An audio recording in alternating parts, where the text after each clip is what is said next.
The sun poured over the ocean like melted gold, and for a moment, I thought the whole world was blessing my wedding.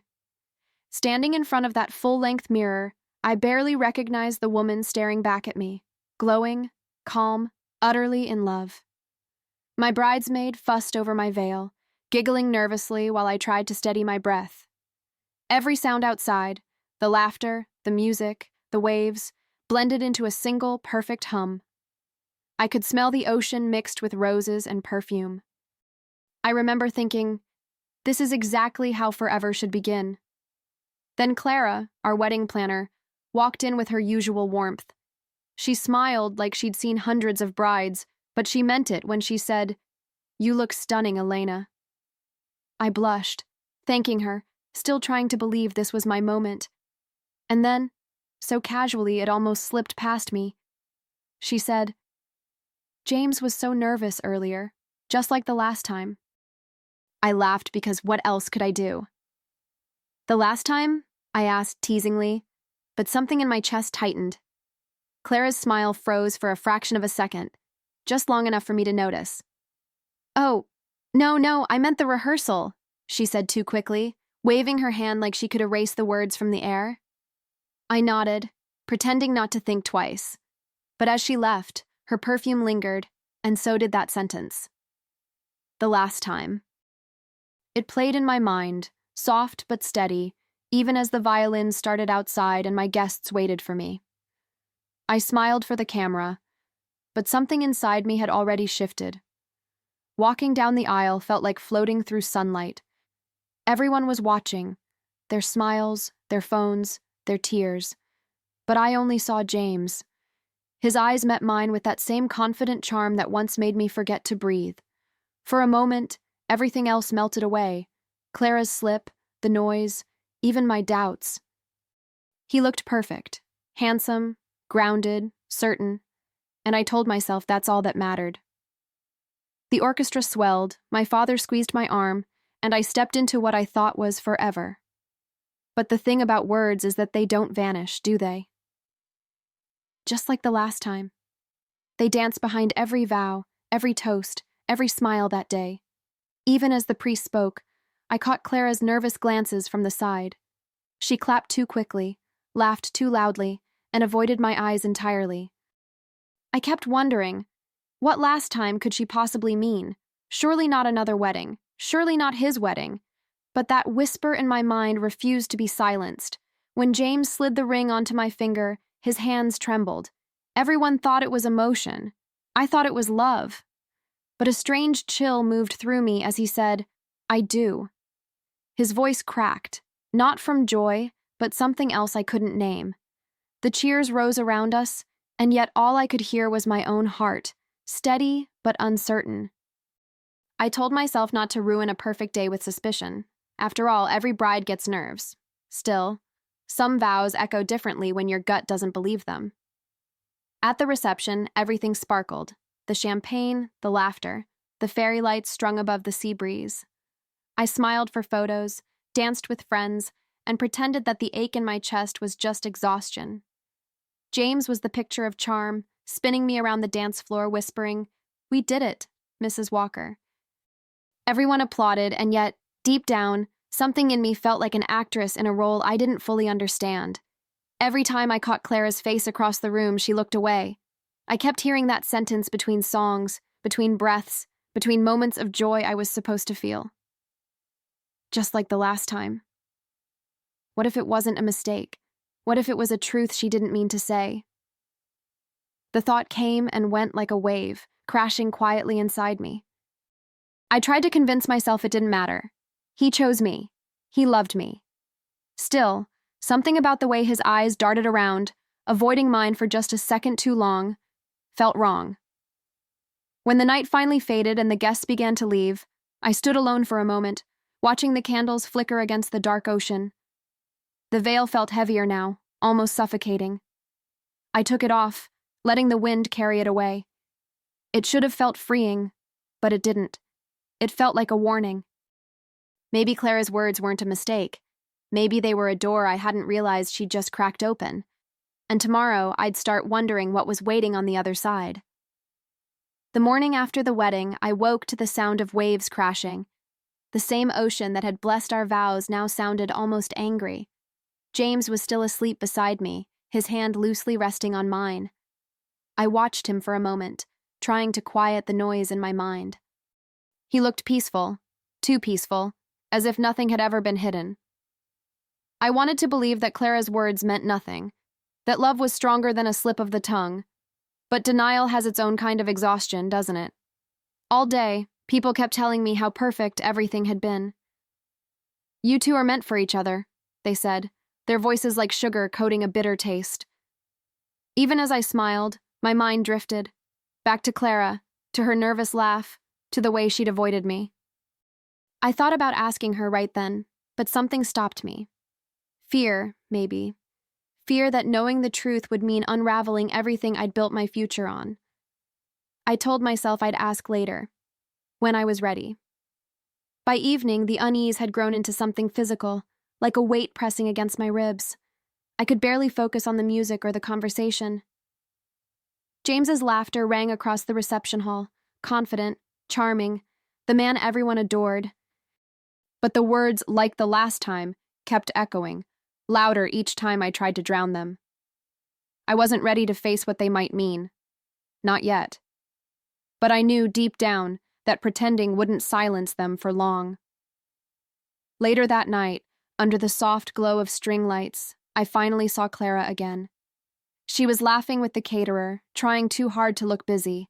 I waited until she caught my eye, and when she did, she froze, just for a heartbeat. I smiled, calm but deliberate, and walked toward her with my champagne glass in hand. My pulse thudded so loud I could barely hear the music. "Clara," I said lightly, "you said something earlier about James being nervous, like last time. What did you mean exactly?" My voice sounded steadier than I felt. Her smile faltered, just slightly, and she glanced around as if the walls might have ears. "Oh dear," she murmured, setting down her drink. "I really shouldn't have said that." Her tone had changed, quieter, more careful. "I assumed you knew." I tilted my head, keeping my expression neutral, even though I could feel the floor tilting under me. "Knew what?" I asked. For a second, she didn't answer. She just looked at me with pity. The kind people reserve for those who are about to have their hearts broken. "This isn't the first wedding I've organized for James," she whispered finally. "The last one was 3 years ago. He married a woman named Marissa Turner." The words didn't just land, they detonated. I felt the glass tremble in my hand, liquid rippling like my pulse. "3 years ago?" I managed to say. "He told me he'd never been married." Clara's face turned pale. "Oh, Elena," she whispered. "I'm so sorry. I shouldn't have..." But I wasn't listening anymore. I was already somewhere else, in every memory that suddenly felt like a lie. I walked away before Clara could say another word. My feet moved, but I barely felt them touch the ground. The laughter, the clinking glasses, the music. It all blurred into a single hollow noise. My new husband was across the room, charming a group of guests, his hand resting casually on a colleague's shoulder. He looked so effortless, so at ease, as if he hadn't just erased a whole wife from his past. My fingers tightened around the glass until I thought it might shatter. 3 years ago. The phrase pulsed in my mind like a warning light. He caught my eye and smiled, the same smile that once made me melt. But now it felt rehearsed, too smooth, too practiced. How many times had he used that same grin to promise forever? I turned away before he could cross the room. I didn't trust my voice not to betray the storm inside me. Every toast, every word of love, now felt poisoned. I thought marriage was supposed to begin with truth. Instead, mine began with someone else's ghost standing between us. When the night finally ended, I slipped away from the crowd, heels clicking against the marble floor, the hem of my gown whispering behind me. The stars shimmered over the water, but even they looked distant now, unreachable. I touched the ring on my finger and felt its cold weight, realizing it wasn't a symbol of love anymore. It was a lie sealed in gold. And as I stared at my reflection in the glass doors, one thought echoed louder than all the others. He lied to me before our vows even dried. That night, silence filled our hotel suite like smoke. Thick, suffocating, impossible to ignore. I sat on the edge of the bed, still in my wedding dress, my makeup smudged but my mind sharper than ever. James came in, loosening his tie, humming like it was just another night after a celebration. He didn't notice my trembling hands or the way I was staring at him as if he were a stranger. "Who's Marissa Turner?" I asked quietly. His body froze mid-motion. The hum died instantly, replaced by a stillness so heavy it made the air vibrate. He turned slowly, his expression caught somewhere between surprise and calculation. "Where did you hear that name?" he asked, his tone too calm to be innocent. My pulse thudded. "From someone who remembers your first wedding very well," I replied. His jaw tightened, and he gave a short, dismissive laugh. "That was a mistake," he said. "It meant nothing. We weren't compatible." I stood up, every word carving itself into me. "You told me you'd never been married, James." His silence answered before he did. "I didn't think it mattered," he snapped finally, throwing his hands up. "Why ruin our day over ancient history?" Ancient history. That's what he called it. The part of his life he'd buried, the truth he'd denied to the woman standing in a wedding dress meant for honesty. "Ancient history?" I repeated, a bitter laugh slipping out. "You erased a whole wife from your past and thought that was fine?" He reached for me, but I stepped back, and the movement felt final, like crossing a line I could never uncross. He sighed, rubbing the back of his neck like a man burdened by inconvenience, not guilt. "Elena, you're overreacting," he said, his voice clipped, tired. "People have pasts. I didn't tell you because it wasn't important." I stared at him, stunned by the ease with which he twisted the truth. "Not important?" I repeated. "You stood in front of me, promised me a lifetime, and left out the part where you already promised that to someone else." His eyes hardened. "You wouldn't understand," he said coldly. "Marissa and I were never real."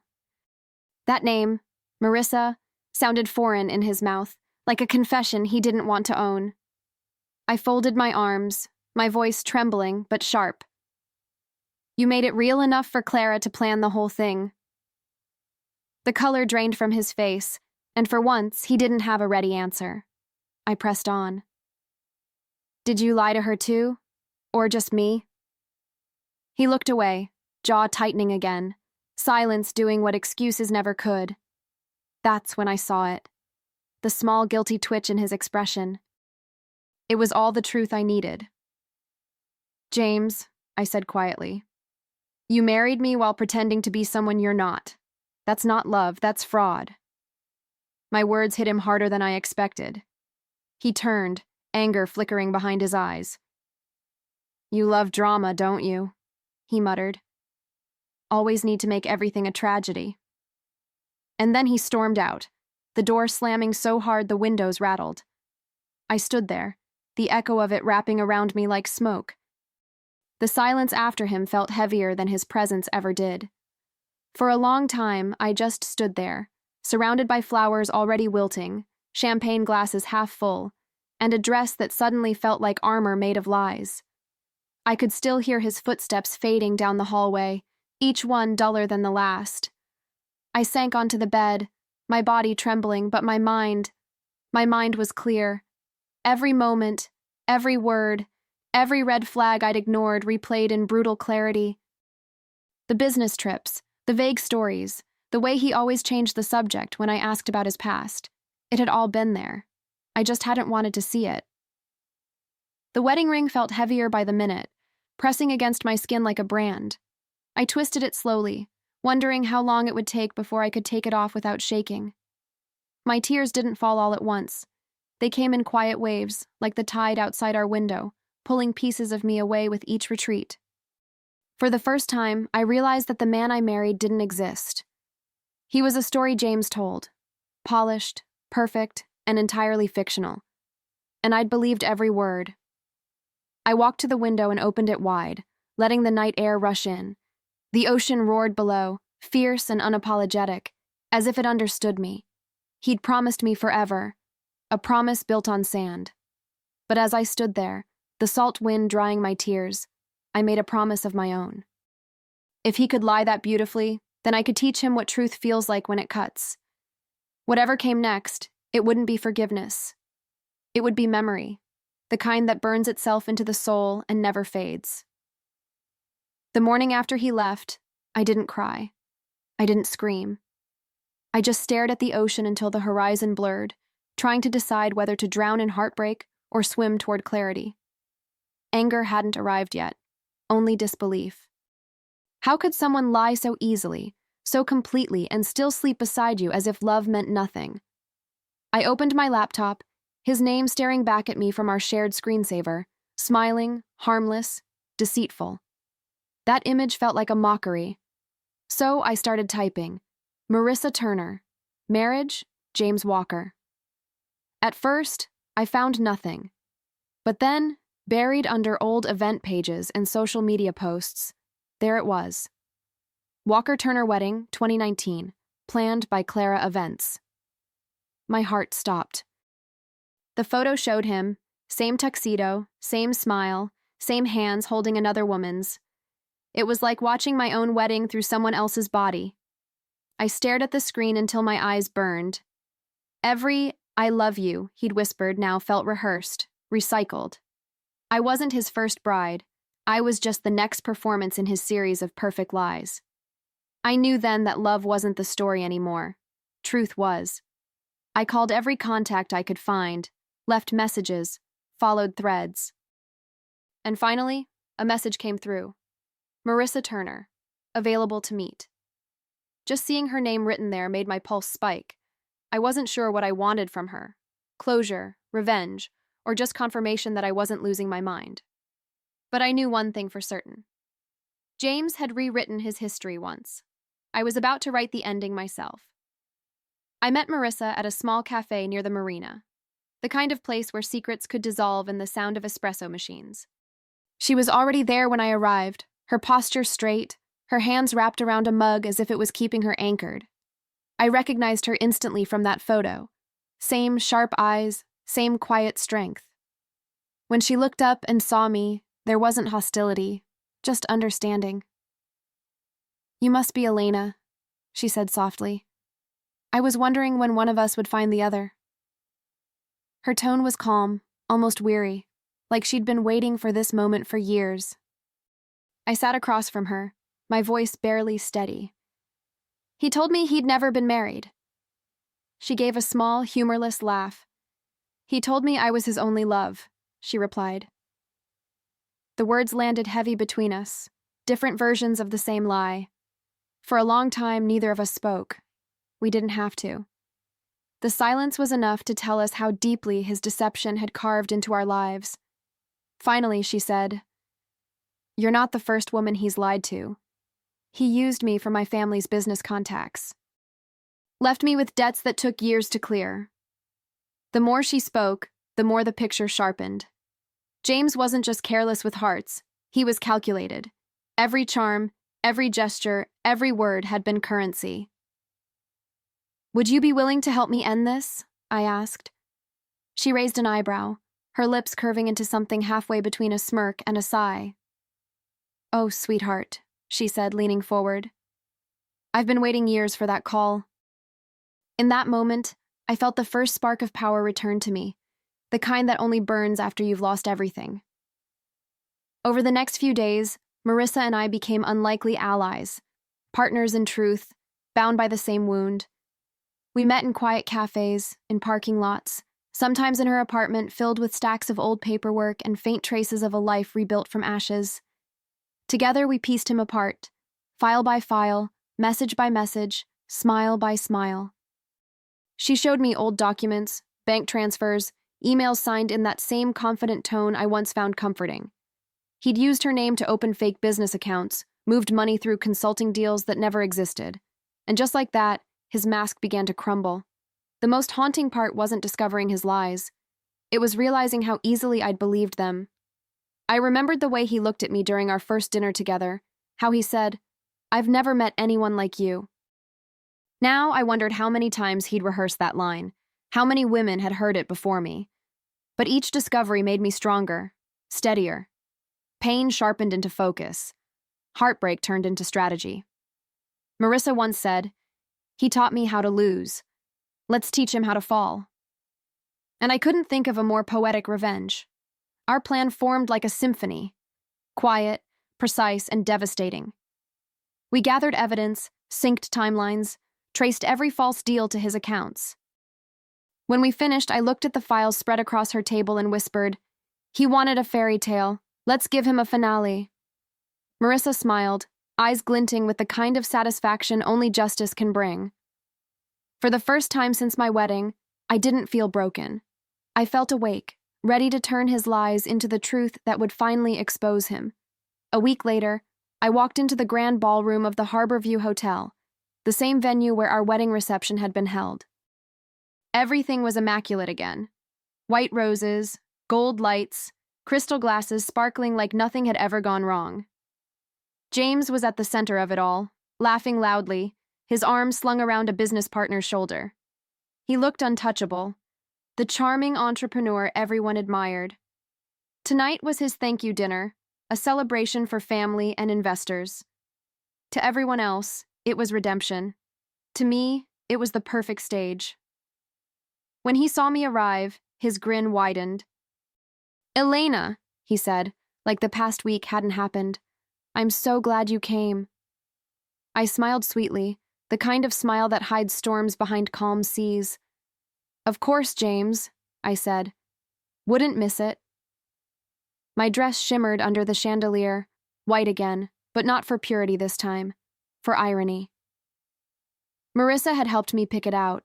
She was there too, tucked in among the guests, unrecognizable to most, but not to him, not when the lights would go down. The dinner began with speeches, laughter, clinking glasses. James thrived in attention. He always had. Watching him charm the room felt like watching a magician repeat an old trick, predictable, empty. I waited for the right moment, my heart steady, my mind cold and clear. When the applause died down, I stood up, holding my glass of champagne. "Before we toast to honesty," I said softly, "I'd like to share a small video highlight reel from the wedding." My voice didn't shake. I made a few additions. The lights dimmed, and the screen behind us flickered to life. At first, it looked like any wedding montage. Soft music, smiling faces, petals falling in slow motion. James relaxed in his chair, flashing that easy grin that had fooled so many. But then, the tone shifted. The next slide showed him again, in another tuxedo, beside another bride. A quiet murmur rippled through the room. The caption read, "Clara Events, Walker Turner Wedding, 2019. I heard gasps before the silence swallowed everything. I turned my gaze toward James, who now looked frozen, his fork still midair. Then came the screenshots, messages to other women, all dated during our engagement. Sweet nothings, compliments, invitations. Laughter turned to shock. Whispers became thunder. The music stopped. I'd edited the reel myself, pairing every lie he'd told me with the truth he'd hidden. His business trips overlapped perfectly with those messages. His consulting deals showed up next to fake account statements under his name. The crowd's faces changed, curiosity melting into disgust, admiration curdling into disbelief. I didn't need to say a word. The evidence was already screaming for me. James shot up from his chair, red-faced and trembling. "Turn that off!" he barked, his voice cracking. "This is private!" I took a step closer, meeting his eyes across the dim light. "So was our marriage," I said, my tone sharp, steady. "But you turned that into a performance too." He reached for the projector controls, but someone stopped him. His own brother, maybe, or a partner unwilling to be tainted by the fallout. And for the first time, James Walker, master of control, had nowhere to hide. I placed my glass on the table, the soft clink slicing through the stunned silence. "You lied to me, James," I said clearly, my voice echoing through the hall. "You lied to her, and you lied to everyone here." I slipped the wedding ring off my finger and set it beside the glass, a quiet punctuation at the end of his story. "Now they all know who you really are." Gasps rose again, whispers darting like sparks through the crowd. Some people turned away, others simply stared, watching a man unravel in real time. It was poetic, the truth laid bare under the same lights he used to blind me. James tried to speak, but his words stumbled over each other, useless and hollow. "Elena, please, you don't understand," he began, but the sound of his own panic drowned him. I smiled, not cruelly, but with a calm that only comes after breaking free. "No, James," I said softly. "I understand perfectly. You built a life on lies. I just decided to light the stage." Then I walked away, each step deliberate, graceful, final. Behind me, the murmurs grew louder, the truth spreading faster than fire. As I reached the door, Marissa was waiting, poised, radiant in her quiet triumph. She met my eyes and whispered, "Beautifully done." I nodded, the weight finally lifting from my chest. Together, we stepped out into the night air, leaving the chaos behind. The moon hung above the ocean like a witness, the wind cool against my bare finger. For the first time in a long time, I felt free. Not because I'd destroyed him, but because I'd reclaimed myself. And that, I realized, was the real ending he never saw coming. Months later, I sat by the same seaside cafe where I'd once dreamed about a future with him. The same horizon stretched before me, but this time it didn't feel like an ending. It felt like space. The air smelled of salt and roasted coffee beans, and the sound of seagulls replaced the noise that used to fill my mind. My phone buzzed beside my cup, pulling me back from the waves. I glanced at the screen and there it was, a headline that almost made me laugh. "Businessman James Walker under investigation for fraud." Some truths take time to surface, others explode when they're ready. I scrolled down, reading the details, the fake accounts, the financial manipulation, the trail Marissa and I had helped expose. Every sentence felt like a breath of closure. I took a slow sip of coffee, letting the bitterness sit on my tongue like victory. A message popped up from Marissa. "We did it." I smiled, tapping back my reply. He wanted 2 weddings. Now he's married to his consequences. My reflection in the cafe window looked different. Softer, older, but stronger too. The kind of woman who doesn't just survive. She rebuilds. I slipped my ring finger through the breeze, bare and unashamed. Somewhere behind me, a couple laughed, their hands intertwined, still believing in forever. I didn't envy them. I'd learned that love isn't proven by promises, it's revealed by truth, and mine had set me free. As the waves crashed gently against the rocks, I closed my eyes and whispered to the wind, "Here's to beginnings that don't need vows to be real." The ocean answered with a whisper of its own, a promise kept at last.